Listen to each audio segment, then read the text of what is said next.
Let's eat with local products and from right here in the North Peace. This is Energetic Eats, brought to you by the Fort St. John Co-op. You're at home here. Yes, it is our second episode of Energetic Eats. We're joined today by Nadia from Squiggly Things. Hi, Nadia. How are you this morning? I'm great. How are you? I'm doing very well, thank you. Thank you very much for joining us this morning. Of course, Laura is here as well to sample the food. Hi, Laura. Oh, hi.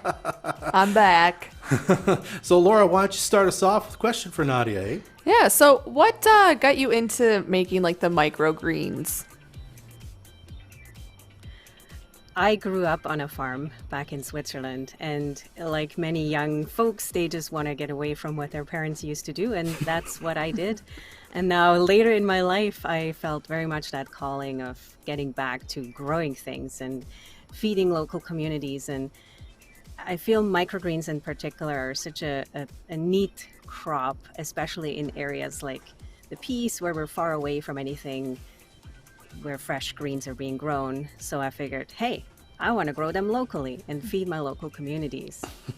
Okay. You certainly have, and I'll show, I'm putting it on the camera now if you could see. This is kind of what you get when you get some microgreens in there. It says it's a brilliant blend, which is lentil, radish, and peas.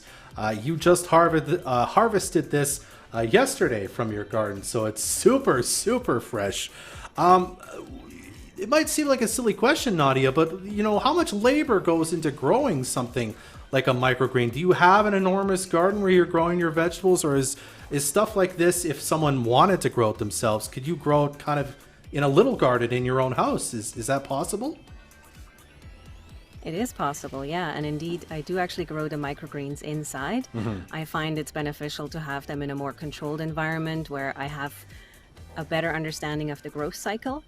And that's really what makes my business work well, is that I understand how long a product takes to finish versus the vegetable garden that I also do, which is a lot more unpredictable because we're dealing with many factors that I don't have control over. Yeah, so something like this, I guess you could probably, I'll show you again on the camera if you could see, I'm doing a bad job of it. Something like this you could grow in theory throughout the winter then inside, eh? Exactly, and that's what I will do as well, is to have something green available throughout the year, especially in the winter months. And like you say, this is possible. Like, people can grow this on their own. It's not that it's terribly hard once you figure out the different cycles for the different plants. I would say people just maybe don't want to be bothered by it. And so it's nice if you can just get it. Absolutely, and you have someone growing it for you. So we're going to take a sample of it now. I've got mine. Briggsy, you've got some there. You go ahead, Briggsy. Give us a try here. I'm trying to get a good sampling of all of them. This looks delicious. And this is the hardcore way of eating it, if you just eat it like that. Usually I would put it on as a decorative touch, say on your breakfast eggs, or put it in your sandwich or wrap. So by eating it raw, you get really sort of the direct greenness of it. And having a bit of radish in there, it's a bit of spicy as well. Yeah. And that's the other thing. Like, I have many different flavors that I offer because not everybody likes the same thing. I have very mild ones like broccoli, kale, and then more spicy ones. I just started a radish, a Triton radish, which has a beautiful red stem, so very pretty to add to your dishes. And then I also have larger microgreens such as sunflower, fava bean, and various peas, which are beautiful in salads.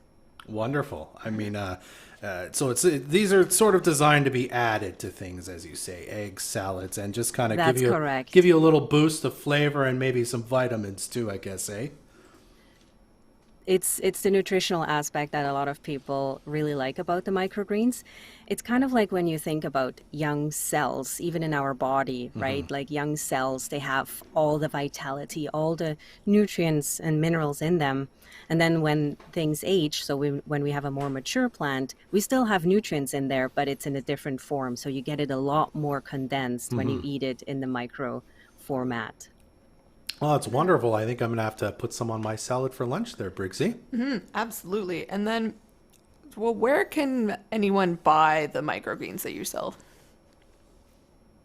You bet. Right now, I'm selling every Saturday at the Fort St. John Farmers Market. You can find me there.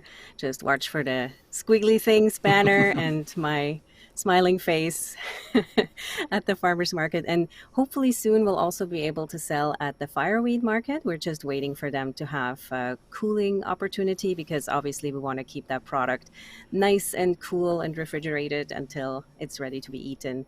And then also people can always pre-order online, which actually is really advisable because often I do sell out at the farmers market, especially of the favorites. So if you pre-order, then you're sure that you're going to get your fix. Excellent, Nice. Nadia.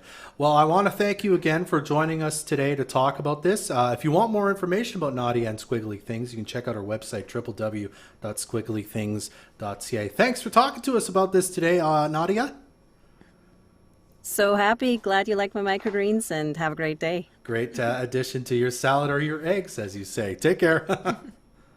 Spectacular